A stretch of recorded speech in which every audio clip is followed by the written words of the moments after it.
नमस्कार दोस्तों, मैं नीलम डोगरा आप सभी का अपने चैनल पर स्वागत करती हूँ ऑल यूट्यूब फैमिली का। तो दोस्तों, आज के ब्लॉग की शुरुआत कर रही हूँ मैं 6:30 बजे से। अभी 6:30 बज चुके हैं। तो अभी मैंने अपने ब्लॉग की शुरुआत करी है। तो अभी मैं हूँ घर में और कुछ ही देर में मैं निकल रही हूँ यहाँ से। वो आपको मैं बताऊँगी मैं आज कहाँ जा रही है। आप मेरे वीडियो के माध्यम से देखें और जुड़े रहिए मेरे साथ। आखिर मैं अभी कहाँ जा रही हूँ और देखते रहिएगा।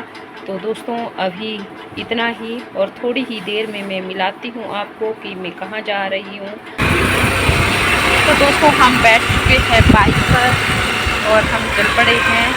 तो दोस्तों, आप सभी को पहुंचा चुकी हूं मैं यहां पर, जहां आज अभी सीएम आने वाले हैं और सभी लोग हाथ में माला लिए खड़े हैं और इंतज़ार करते हुए यहां पर सीएम का सभी लोग बेसब्री से इंतज़ार कर रहे हैं। सभी के हाथों में माला है और ये देखें, सभी माताएं बहनें यहाँ पर पहुँच चुकी है हाथ में माला लिए हुए।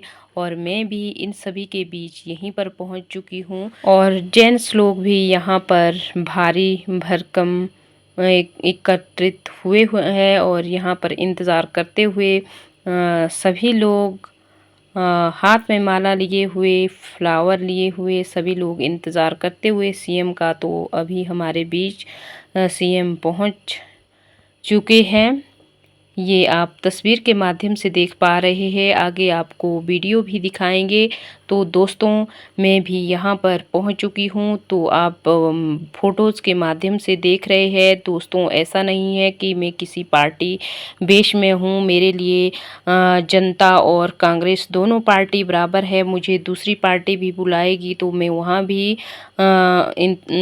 इसी तरह से काम करूँगी, क्योंकि मैं सोशल वर्कर हूँ। तो मैं सभी के लिए काम करूँगी। जो मुझे इनवाइट करेंगे, तो मुझे यहाँ पर इनवाइट किया गया था, तो इसके लिए मैं दिल से धन्यवाद करती हूँ यहाँ पर इनवाइट के लिए और सभी का स्वागत करती हूँ अपने चैनल पर आए हुए इलाका निवासी और सीएम साहब और आए हुए उनके साथी और जो भी यहाँ पर जुड़े हैं, सभी का मैं तहे दिल से बहुत बहुत बहुत स्वागत करती हूँ।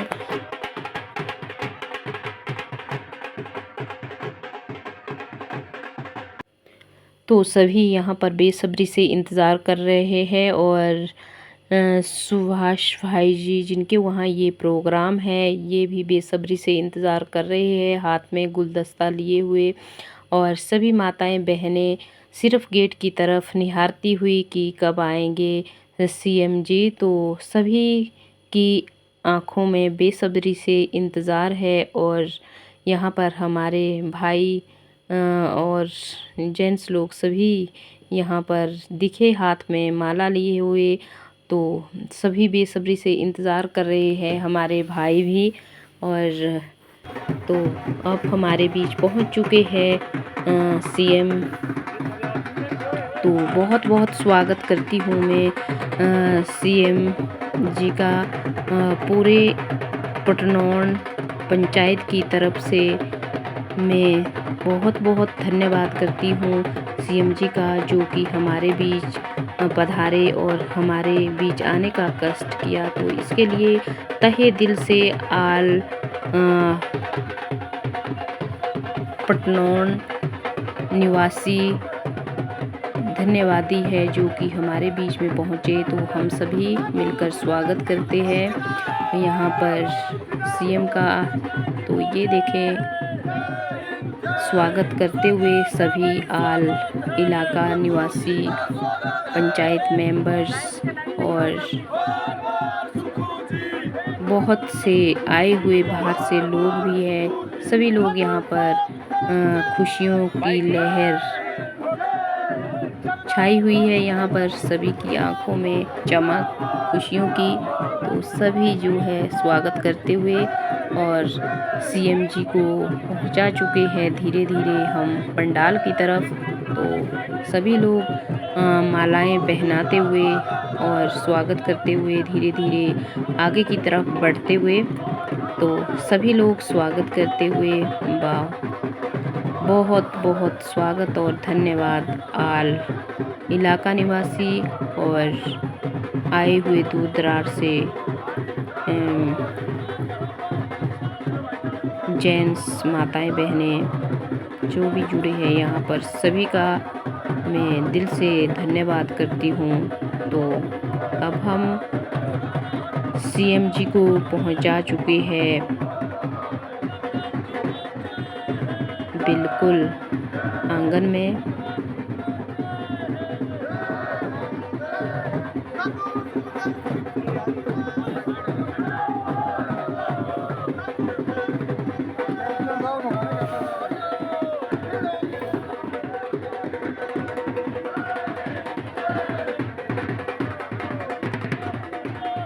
तो दोस्तों मेरे वीडियो के माध्यम से आप देखते रहिए पूरा प्रोग्राम आखिर।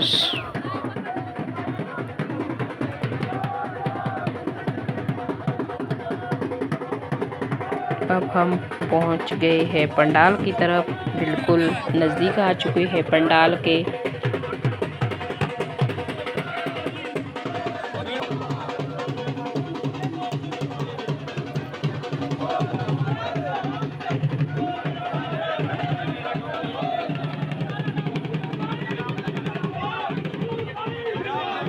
बखूबी से यहाँ पर सीएम का हम सभी ने किया स्वागत।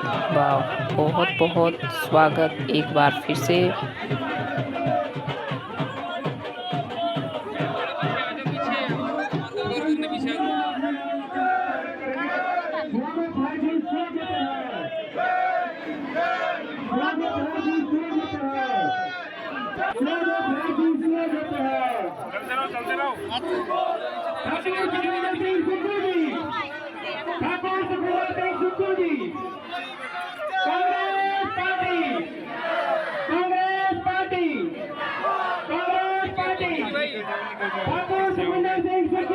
हार्दिक स्वागत का अभिनंदन करता हूँ।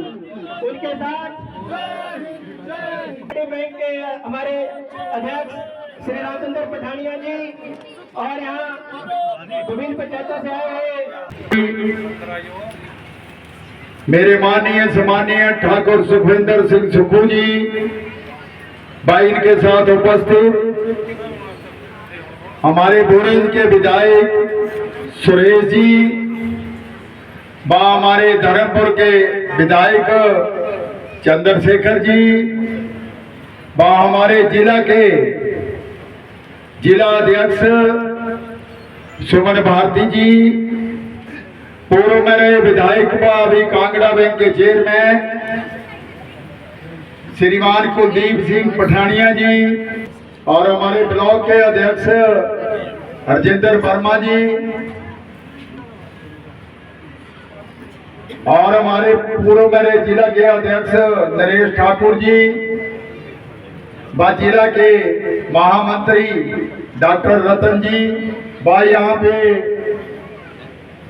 उपस्थित सभी मेरे प्रधान उप प्रधान, मेरे पूर्व सैनिक, मेरी माताएं बहनें, युवा वर्ग व मीडिया से आए हुए राजीव चौहान जी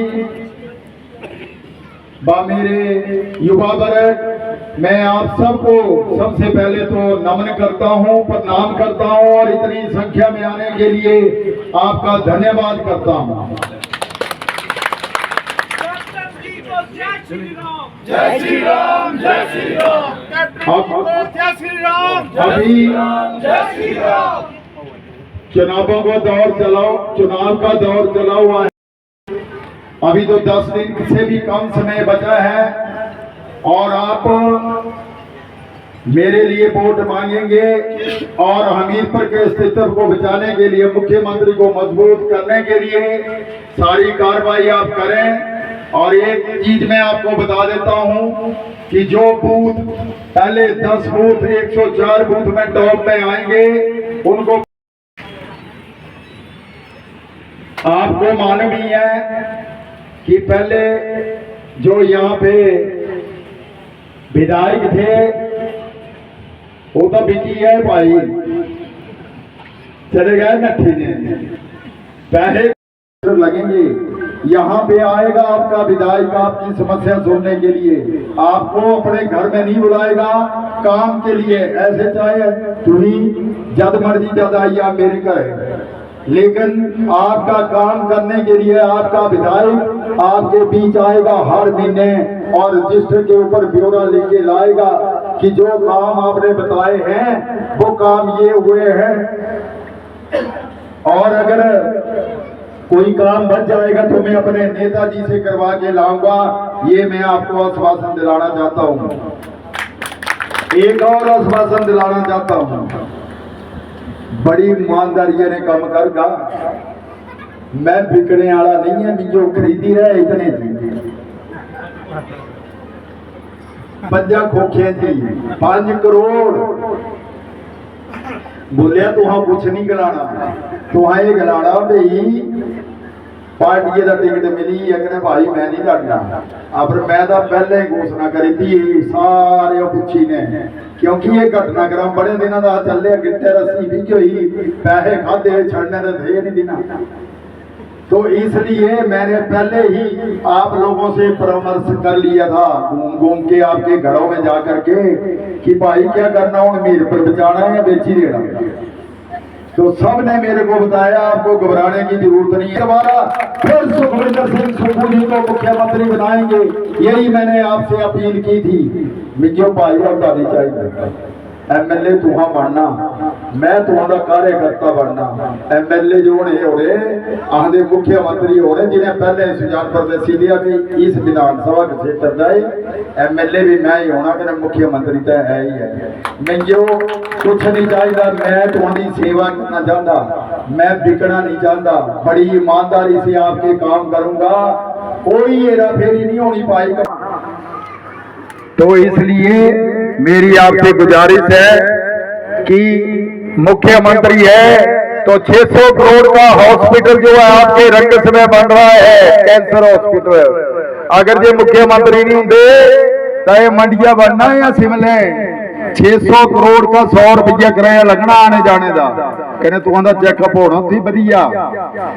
बस स्टैंड जिसका शिलान्यास पूर्व मुख्यमंत्री धूमल जी ने रखा था, वो पत्थर पिछलिया बारिया जयराम ने जरा नहीं खसकाया, और उनसे ऐसा एक इंटरनेशनल बस स्टैंड बन रहा है कि वो भी आप देखेंगे थोड़े समय के बाद वो भी तैयार हो जाएगा।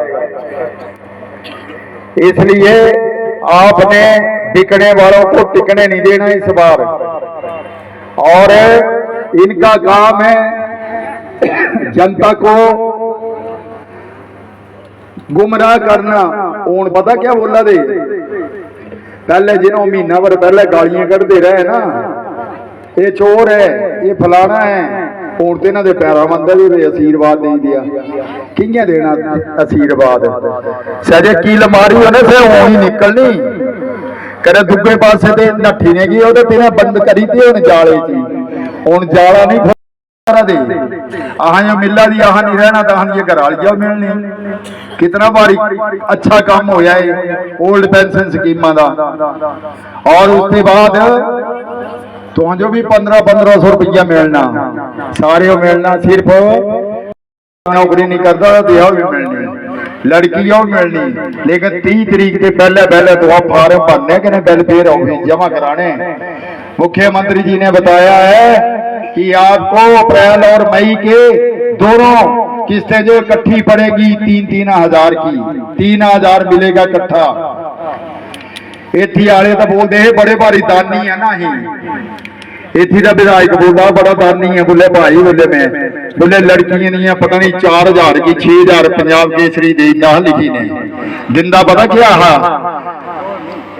8 किलो की चौलों की थैली या 10 किलो की एक चने की दाल, किलो मां की दाल, कहने तेला की बोतल, कहने एक नमक का पैकेट, कहने खडेरी ने पूरा परिवार फोटो लेना, कहने पंजाब केसरी देना लगाई, बोलना शादी दी मैं कराई, क्या थोड़ी सी शराबी हुई भाई 6 लाख रुपया देता होनी शादी किसने होती, क्या वोटा कमाने करता हर साथी। एक तारी दे नहीं 1200 रुपये जी, कहने 5 साल की पूछ रहे, कहने बोलना हूँ वोट पाई गया, हूँ तो तुझे अपने आप ही दरिया तुम अगर 20 महिला मंडल में, एक महिला मंडल में 20 महिलाएं हैं तो 30,000 रुपये एक महिला मंडल को हर महीने देने के लिए जा रहा है। तो वो 30,000 ज्यादा है, एक 1200 दी तक ज्यादा है। सही दे बच्ची ने ना हूं भी आ गए बोले भाई मैं काम तुम्हारे सारे कराने काम खुद ही कराने। मुख्यमंत्री तो सही मुंह से यहाँ पे आ रहे हैं आपसे वोट मांगने के लिए, ये आपने ही उनको बताना है। 1 तारीख को टाइम भी ज्यादा हुई है, 1 तारीख जो हटनी आती ताली दो बटन दबाना साला कहने मिंजो भी जिता दिखने वाले नहीं बनाने होने, दिखने वाले बनाने। इसलिए आपने मेरी बात सुनी, इसके लिए आपका बहुत बहुत धन्यवाद। जय हिंद, जय हिमाचल, जय कांग्रेस। धन्यवाद। बहुत बहुत धन्यवाद कैप्टन साहब। अब मैं श्री मुल्खराज जी से अनुरोध करता हूं कि उन्होंने एक छोटा सा गाना तैयार किया है। वो थोड़ा सा नाराज भी हो रहे थे कि मुझे 2 मिनट का टाइम दिया जाए, तो हमने सर से रिक्वेस्ट की थोड़ा सा टाइम तो उनके लिए दे रहे हैं। तो आदरणीय मुल्खराज जी अपना गाना जो तैयार किया उसको प्रस्तुत करें। मुल्खराज जी।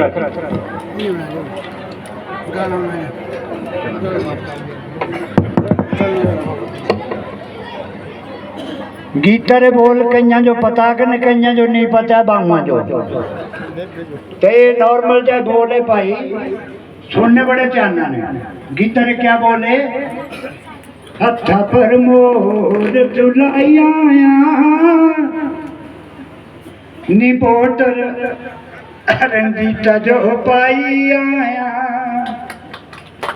सुनी क्या तो है ये गीतर बोला, हथा पर मोर चुलाया नी वोट कांग्रेस जो पाया। अगे जेड़े अपने क्या बोलते कैप्टन साहब खड़ी रहे, ये भी राणा है कने सहजान पिछले विधायक थे सह भी राणा, तिन्हारे बारे एक अंतरा लिखा सुन लो। एक भी राणा वे दूजा भी राणा, एक वीर क्या कमाया बेबे समझी तू जाना, पुराने क्या कमाया बेबे समझी तू जाना। आई गए वोट बेबे वोट ऐसा पाना, समझे वोट नवे जो पाया हथ पर मोर चुलाया। बड़ा भाई जोर लाया है जताया था, मैं खुद बार करी के इतनी ऑपरेशन वाले आदमी ने असा दिया वोटां दी कीमत नहीं चुकाई। तैं क्या कमाया सुन मेरे भाई, तैं क्या कमाया सुन मेरे भाई, आपू जो तक खोज ली तैं ओ खुदाई। आपू जो तक खोज हथ पर मोर चुलाया नी वोट नवे जो पाया। उन्होंने बारे दो अंतरे लिखी रहे, क्योंकि उन्होंने अपना खुद बोला कि मैं हिसाब किताब रखूंगा, इतनी नोट कर ले रहा है किन्ना रखना है ना चाहूँ अच्छा ना तबे कदे लांदे नियो लेखे नीति ना मान मद सबक सखाई आया नी वोट नवे जो पाया। ओ हथ पर मोर चुलाया नी वोट नवे जो पाया। इसके बाद ये यहाँ तक हमारे यहाँ के विधायकों की तारीफ थी। आगे 3 अंतरे और लिखे हैं। एक अंतरा जो है अग्निवीरों के ऊपर है, एक अंतरा महंगाई के ऊपर है और एक अंतरा लास्ट में माननीय मुख्यमंत्री जी के बारे में लिखा है। ये 3 अंतरे बाकी हैं सर, टाइम दे दो।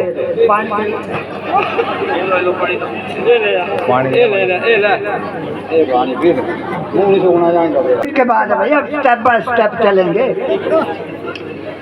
देखिया नी बेबे दोना पाइया दा खेल नी, ये बड़े कम आदमी है जेड़े इस चीज़ को समझ के मर जाओ। इस मर्ज को जे बोले मैं बड़े कम आदमी है नेतागण जो सब जानते हैं कि ये क्या बात है। देखिया नी बेबे दोनों पांजा दा खेल नी, 100 रुपये डीजल दा 200 रुपये तेल नी। देखिया नी बेबे दोनों पांजा दा खेल नी, 100 रुपये डीजल मिले 200 रुपये तेल नी। इन्हां गल्लां जो भी तू समझाई आया नी, वोट नवें जो पाई आया, हथ पर मोर चुलाई आया नी, वोट कैप्टन जो पाई आया। अगर एक जड़ा अंतरा है, बहुत ही गहरा अंतरा है। बदलते कानून सारे हो गई वे मौज नहीं। साहब वगैरह जो बैठे हैं, जो समझते हैं इन बातों को, आप बहुत सारे आदमी जो नहीं समझ पाएंगे इस अंतरे को। बदलते कानून सारे हो गई वे मौज नहीं, देश विच आ गई 4 साल वाली फौज नहीं। बदलते कानून सारे हो गई वे मौज नहीं, देश विच आ गई 4 साल वाली फौज नहीं। पहले क्या हुआ था, एक हरा फौजी चाहे सिपाही था चाहे कप्तान था, ये पनौना हुआ था तो बराड़े ते लिया हथियार पाए नहीं, लिया थे कि नहीं लिया। ये अगले अंतरे तीसरा जवाब देना मैं तो जो बदलते कानून सारे हो गई बेमौज नहीं, देश विच आ गई 4 साल वाली फौज नहीं। ना मिलनी पेंशन ना आना रिटायर, ना मिलनी पेंशन ना आना रिटायर नहीं, ना किसे ना दोस्ती ते ना किसे ना बैर नहीं। ऐसा गल्ला जो भी तू समझाई आया नी, वोट नवें जो पाई आया, हथ पर मोर तुलाई आया नी, वोट कांग्रेस जो पाई आया। लास्ट अंतरा ये सारा तो हमें मतलब का वाई टाइम मिल गया।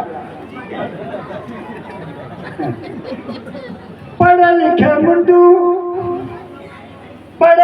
मुंडू सुखू जी फिरी रेलवान, पढ़े लिखे मुंडू सुखू जी फिरी रेलवान, मुक गई नौकरियां किया ब्याहने। पढ़े लिखे मुंडे सुखू जी फिर लवाने, मुक गई नौकरियां किया ब्याहने। मेरी अरदास तुसा बल तुसा कम्मा लावे, फिर सुखू जी ऐसा तुहरे गुण गाने। ऐसा गल्ला जो भी तू सब जो समझाई आया, ओ वोट सुखू जी जो पाया, हथ पर मोर तुलाई आया जो पाया। धन्यवाद भी आप सबका। बहुत बहुत धन्यवाद मुल्खराज जी। बहुत सारी बातों का एक सार बना करके इन्होंने कम शब्दों में व्यक्त कर दिया है। बहुत बहुत धन्यवाद। वैसे भी ये पूरी गाड़ी में जैसे 15 दिन का समय होता था, वो प्रचार करने के लिए मशहूर है। वहाँ नए नए गाने बना करके जो है वो लोगों तक संदेश पहुंचाया है। अब मैं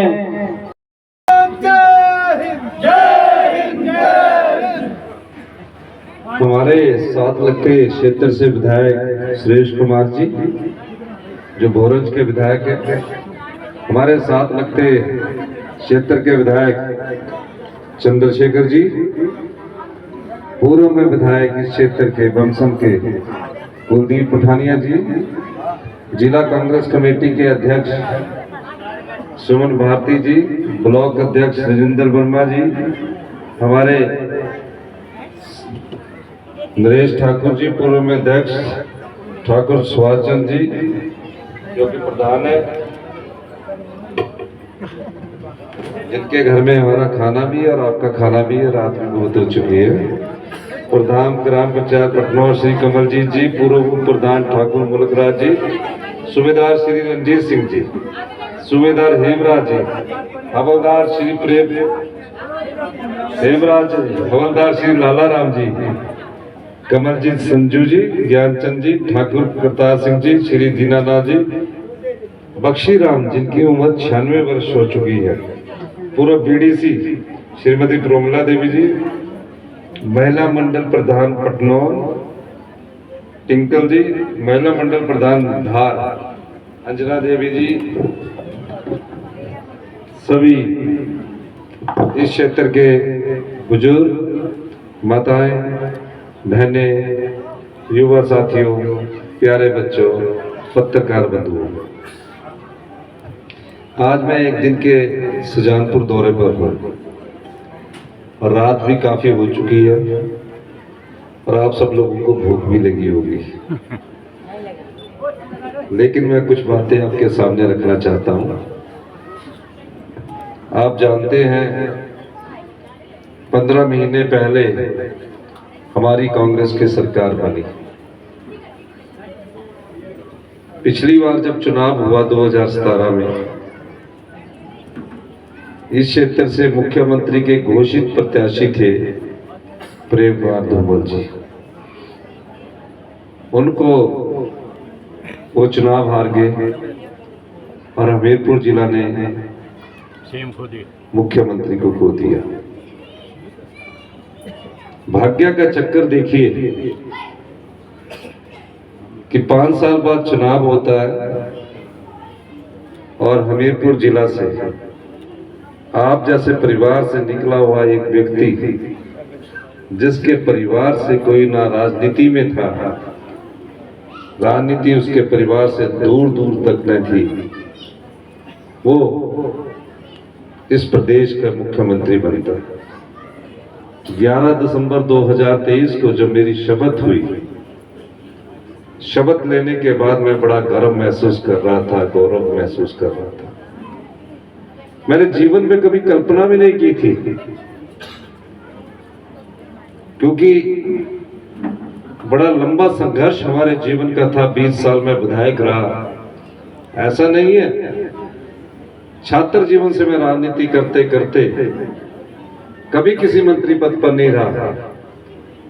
कई बार मुझे मंत्री पद के ऑफर आए, मैं नहीं बना। मुझे क्या पता था कि एक दिन मेरी पार्टी मुझे मुख्यमंत्री के पद पर नवाजेगी।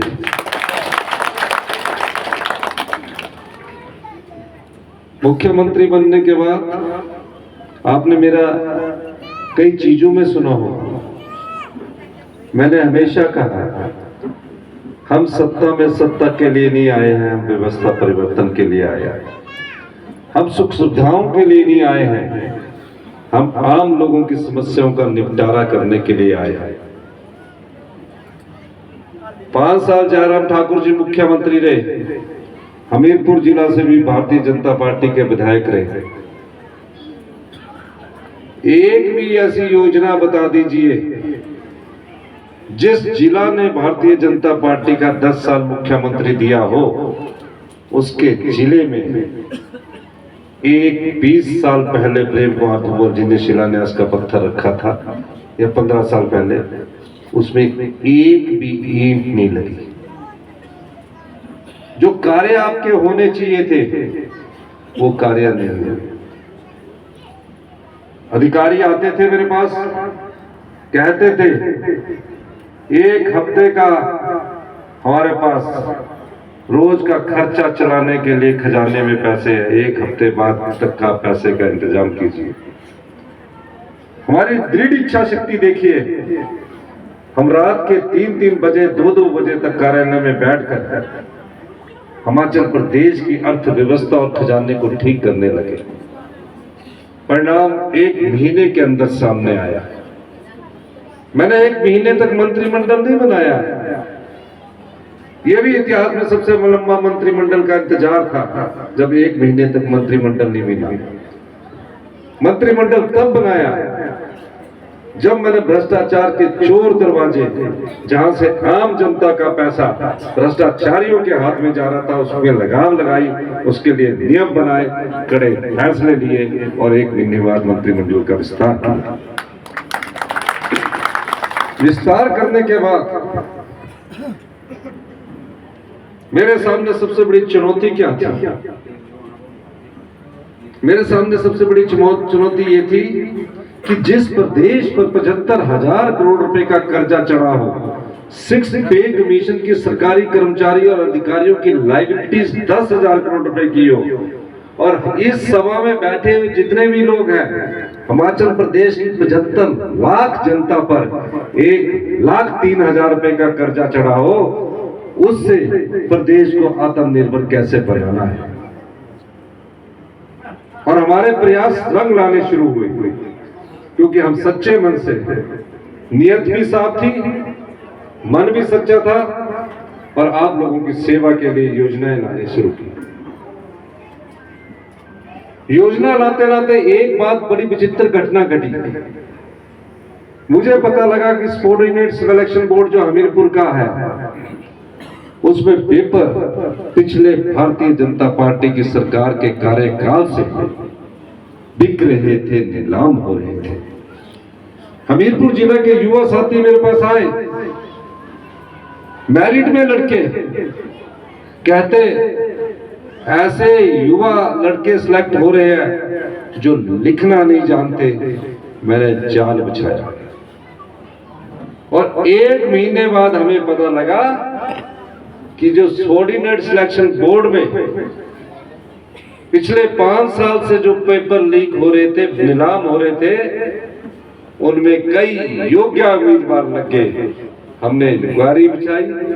मैंने कहा आम परिवार के बच्चे दिन रात मेहनत करते हैं, इस आशा के साथ कि सरकार में उनको रोजगार मिलेगा। उम्मीदें बहुत होती है, माँ बाप की आशाएं बहुत होती है कि मेरा बेटा सरकारी नौकरी लग जाएगा, लेकिन हुआ इससे उल्ट। सरकारी नौकरी कौन लगे? जिन्होंने पेपर खरीदे। मैरिट लोगों के साथ अन्याय हुआ। मैंने कहा कि ये गलत बात है, मेरे जिले का सबॉर्डिनेट सिलेक्शन जहां पेपर बिक रहे हैं। अधिकारियों ने कहा ये संवैधानिक है, इसको आप भंग नहीं कर सकते। मैंने कहा मैं भ्रष्टाचार पर चोट करूंगा। मैंने सबॉर्डिनेट सिलेक्शन बोर्ड को, जहां युवाओं के साथ अन्याय हो रहा था, पेपर नीलाम हो रहे थे, मैंने सबॉर्डिनेट सिलेक्शन बोर्ड को भंग कर दिया और नए बोर्ड का नया चयन योग बनाया। आज राज्य चयन योग नया बना।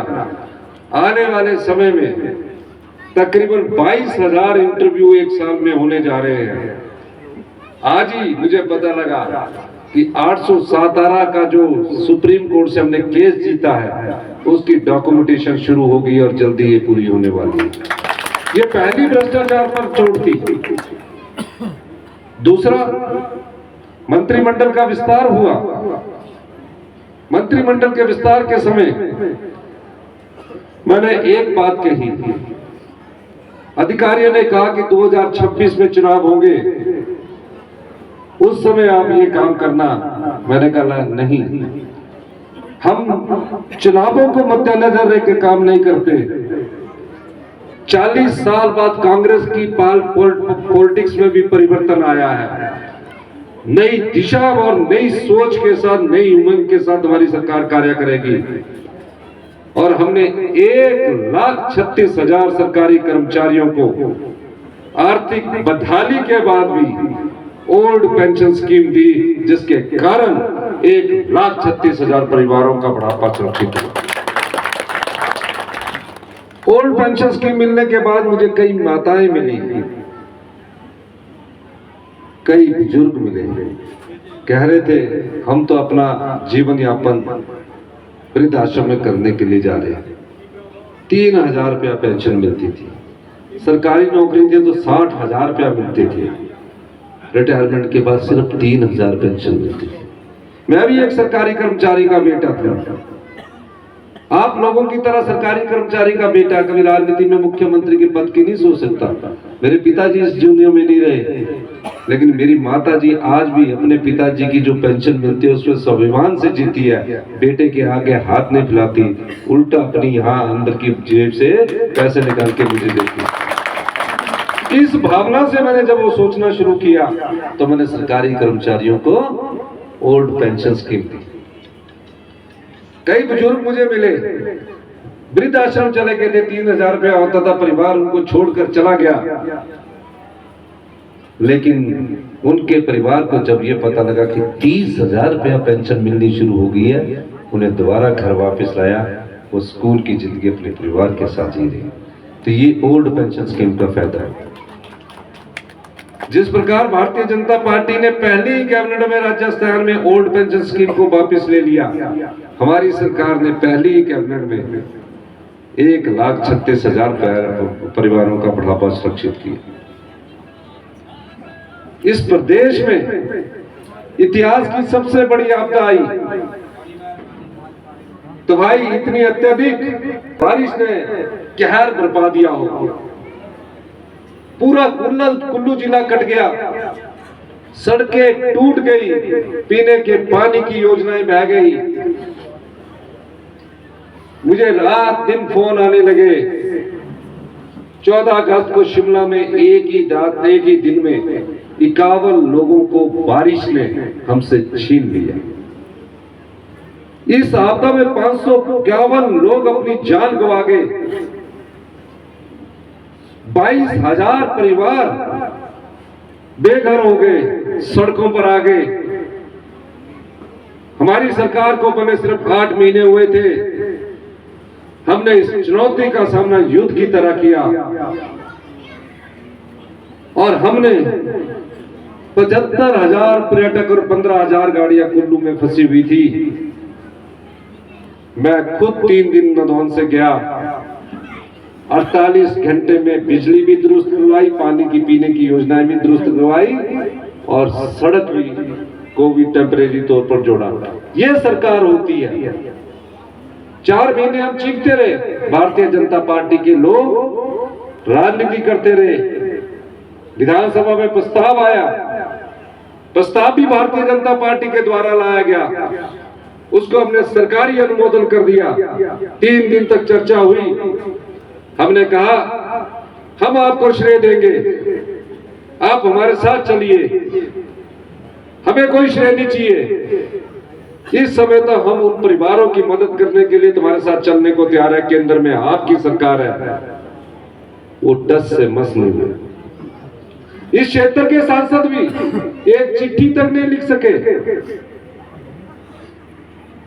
फिर भी हमने हार नहीं मानी। मैं देश के प्रधानमंत्री से मिला, मैं देश के गृह मंत्री से मिला, मैं देश के वित्त मंत्री से मिला। मैंने कहा गुजरात में आपदा आई थी, आपने स्पेशल रिलीफ पैकेज दिया। उत्तराखंड में आपदा आई थी, आपने स्पेशल रिलीफ पैकेज दिया। हमारे जीवन काल के और 75 साल के इतिहास में या 100 साल के इतिहास में इतनी अत्यधिक बारिश नहीं हुई है। 22,000 परिवार सड़कों पर आ गए, आप हमें स्पेशल रिलीफ पैकेज दीजिए। टोनी देवी से लेकर सब सड़कें यहाँ टूट चुकी थी, कोई राहत हमको केंद्र सरकार से नहीं। अगर राहत नहीं मिली तो इसका मतलब ये नहीं कि मैं अपने जो 22,000 परिवार हैं उनको सड़कों पर छोड़ दूं। हमने अपने बजट में कटौती की। 4500 करोड़ रुपए का हमने आपदा राहत पैकेज को घोषित किया, जिसके तहत सड़कों पर काम शुरू हो गया, हमारा पीने के पानी की योजनाओं पर काम शुरू हो गया और धीरे धीरे हमारी जो सरकार है और आपदा से हमारा प्रदेश जो है वो थोड़ा सा स्थिर होने लगा। केंद्र सरकार से कोई मदद नहीं मिली, यहाँ के सांसद अनुराग ठाकुर जी से भी कोई मदद नहीं मिली। और देखिए छोटे छोटे बच्चे अपनी गुल्लक लेकर मुझे दान दे रहे थे, पेंशनर्स अपनी गुल्लक मुझे दान दे रहे थे। सरकार के जितने सरकारी कर्मचारी हैं, एक दिन का वेतन उन्होंने दिया। इन सब बातों के बाद मैंने भी अपने जीवन काल की जो जितनी पूंजी थी 51 लाख रुपए आपदा राहत पैकेज वालों के लिए दी, क्योंकि मैं ये नहीं देख सकता था जिन बच्चों के गुल्लक में 5-5 रुपए जमा होते थे, 10-10 पैसे रुपए जमा होते थे, वो अपना प्यार हमको बांट रहे थे, तो मैं कैसे एक मुख्यमंत्री होकर चुप रह सकता था। भारतीय जनता पार्टी ने कोई मदद नहीं की। मैं ये 15 महीने का जो हिसाब है इस चुनाव से पहले जनता की अदालत में मैं रखना चाहता हूं। फैसला आपने करना है। हमने उन बच्चों की भी सुध ली जो बच्चे अपनी मां को खो चुके, अपने बाप को खो चुके। जब बच्चा अनाथ हो जाता है उसके मन की पीड़ा को वो तो वही जान सकता है, पर हम उसके भाव को समझ सकते हैं। मैं पहला मुख्यमंत्री क्या हूं बना जब जो मैंने उनके अनाथ आश्रम किया, रिवाज को बदल दिया।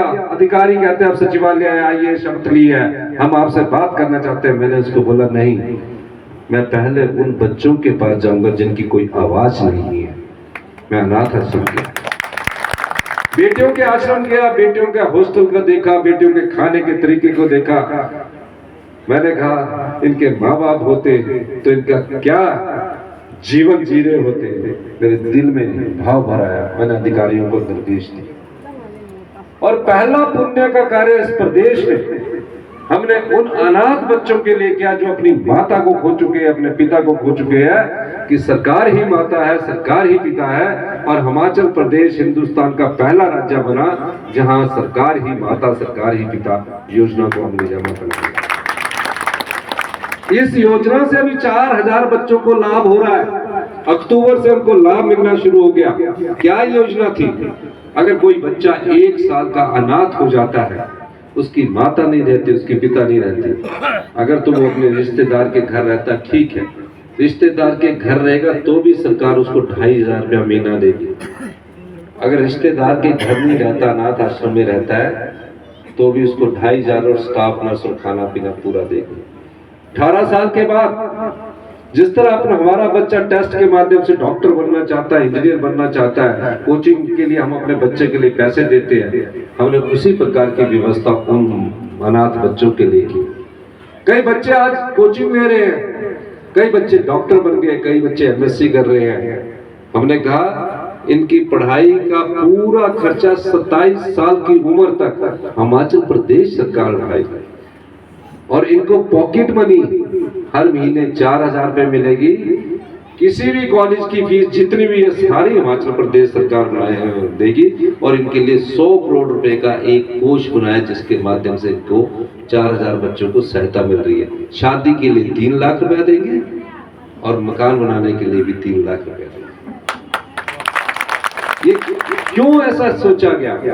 क्योंकि आप जैसे परिवार से निकलकर जब हम देखते हैं कि समाज कौन कमजोर वर्ग के लोग हैं, उनकी मदद करनी चाहिए, हमें मौका मिला, हम उनकी मदद कर रहे हैं। आप देखिए, आप पटवारी के पीछे इंतकाल के लिए जाते थे। मैंने कहा आम आदमी पटवारी को ढूंढ ढूंढ के थक जाता है, हमने कानून बदल दिया। कानून बदलने का असर देखिए कि 3 महीने में 1 लाख इंतकाल हुए जो 10 साल से नहीं हुए थे। पटवारी आपको फोन करके बोलता है कि आइए अपना इंतकाल करवाइए। पहले ऐसे नहीं होता था।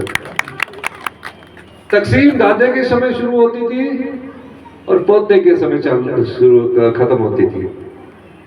मैंने आप लोगों के लिए तकसीम के भी नियम बदल दिए और 7000 तकसीमें जो पिछले 50 साल से नहीं हुई थी अभी 3 महीने के अंदर की। मैंने अभी प्रशासनिक स्तर पर बड़ा सुधार करने की बात की है। प्रशासनिक स्तर पर हम सुधार कर रहे हैं। हमने देखा हमारी शिक्षा का स्तर इतना नीचे गिर गया 5 साल में या पिछले कई सालों से। 5वीं का बच्चा दूसरी की किताब नहीं पढ़ सकता। 5वीं का बच्चा हमारा जो गवर्नमेंट स्कूल में जाता था। हमने शिक्षा में सुधार किया और पूरे प्रदेश में 68 Rajiv Gandhi day boarding school बनाने की प्रक्रिया में आगे बढ़े। 300 करोड़ रुपए के बजट का प्रावधान किया और देखा कि हमारे बच्चों में कमी है थोड़ी सी। मैं खुद गवर्नमेंट स्कूल में पढ़ा हूं। टाट में मिलते थे, तब उस समय टाट होते थे, बेंच मिलते थे 8वीं के बाद। 8वीं के बाद उस समय बेंच मिलते थे, अभी टाट मिलते थे। मैंने कहा कि प्राइमरी स्कूल में नहीं, पहली कक्षा से लेकर सब बच्चों को बेंच मिलेंगे। और हमने इस सेशन से आम परिवार के बच्चे जो गवर्नमेंट स्कूल में पढ़ने जाते हैं, हमने कहा कि इंग्लिश मीडियम में प्राइमरी क्लासेस में पढ़ेंगे। ये 15 महीने की सरकार काम कर रही है, धीरे धीरे हमारे खजाने में पैसा आना शुरू हुआ और मैं कुछ समय के लिए मैं खुद बीमार हो गया। 2 महीने तक मैं कार्य करने में थोड़ा असमर्थ रहा करता था, क्योंकि सरकार जो है वो साइन करने के बगैर नहीं चलती है। लेकिन फिर भी हमने हिम्मत नहीं हारी। जब साल का अंत हुआ, मैंने उनसे पूछा कि हमारे पास भ्रष्टाचार के चोर दरवाजे बंद करने के बाद कितना पैसा आया।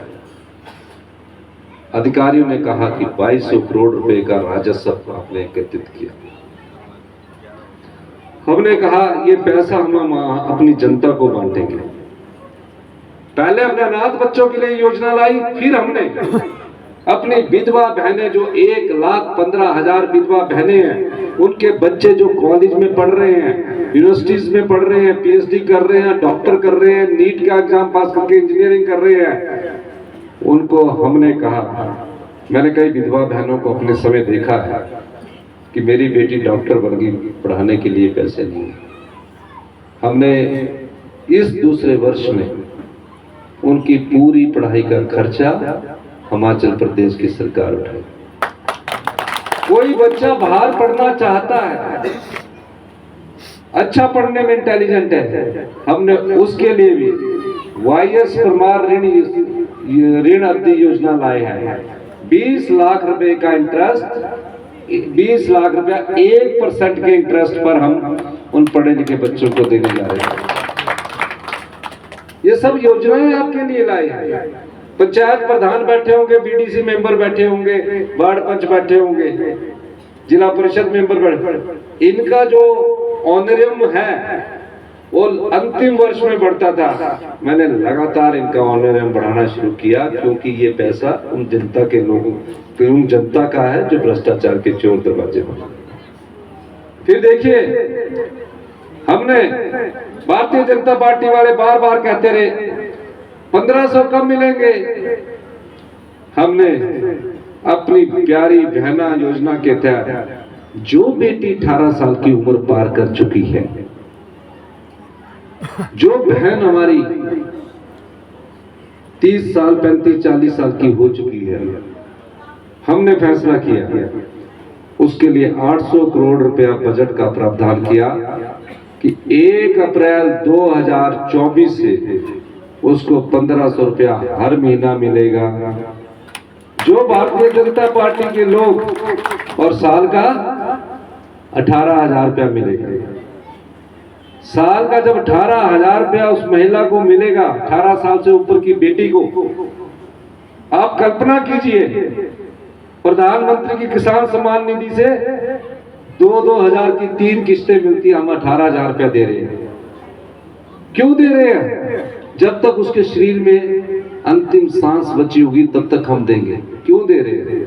क्योंकि हमने देखा कि हमने ये चोर दरवाजे बंद किए हैं। अब पैसा बांटने का तो अपनी बहनों को मजबूत करे, अपनी बेटी को मजबूत करे, और हमने ये 1500 रुपए की योजना लाई। ये योजना शुरू हो चुकी थी, 15 अप्रैल 2023 से शुरू हो चुकी थी। हम जिलावार इसको कर रहे थे, और 2,37,000 महिलाओं को, जिनको की पेंशन 1050 रुपए और 1100 मिलती है, उनके खाते में देखना कि 1500 रुपया आया है, क्योंकि उनकी पेंशन को भी हमने 1100 से बढ़ाकर 1500 किया।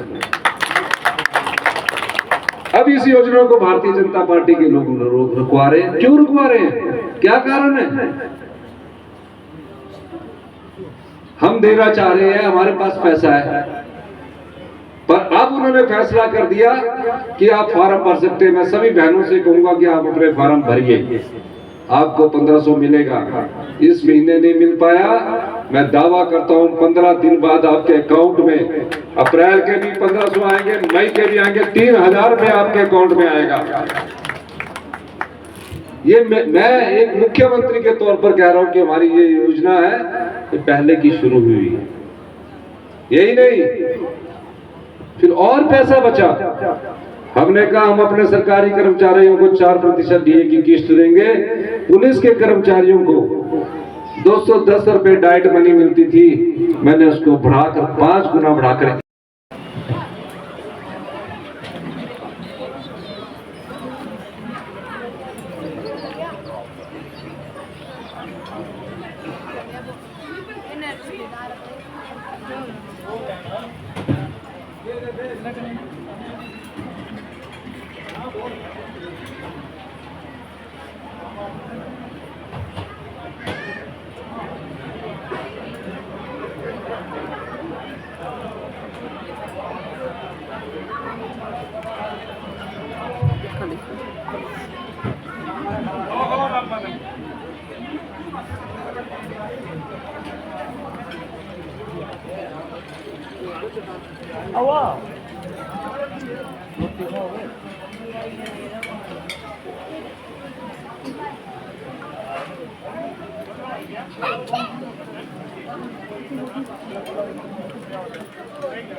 चलो खड़ा ना रुको आई जाओ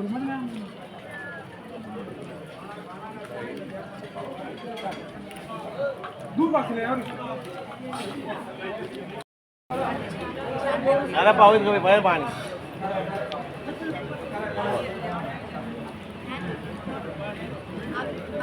धन्यवाद